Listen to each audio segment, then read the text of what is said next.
माहेरी जाताना जेवढा उत्साह असतो की नाही तेवढा सासरी परत येताना नसतो. कारण की नाही मी आज सासरी जाणार होते आणि मला अजिबात इच्छा नव्हती परत जाण्याची. मला अजून थोडे दिवस राहावंसं वाटत होतं, पण काय करणार, जायला तर लागणारच की. किती जरी दिवस राहिलं तरी की नाही आपल्याला राहावंसं वाटतंच. त्यानंतर की नाही मी मम्मीला भेटण्यासाठी इकडे तिच्या कामाच्या ठिकाणी आलेले आणि पावसामुळं की नाही मस्त अशी हिरवळ झालेली, पण हा चिखल खूप झालेला, त्यातनं चालतासुद्धा येत नव्हतं.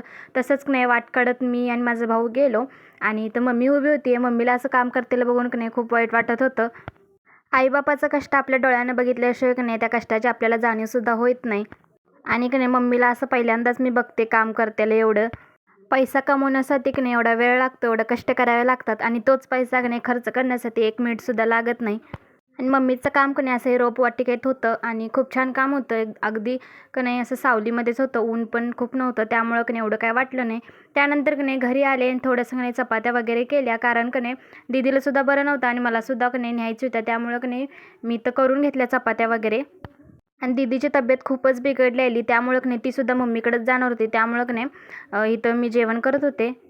त्यानंतर नाही तिथून निघाले आणि संध्याकाळचं टायमिंग होतं. आहो येणार होते मला स्टँडवर घेण्यासाठी.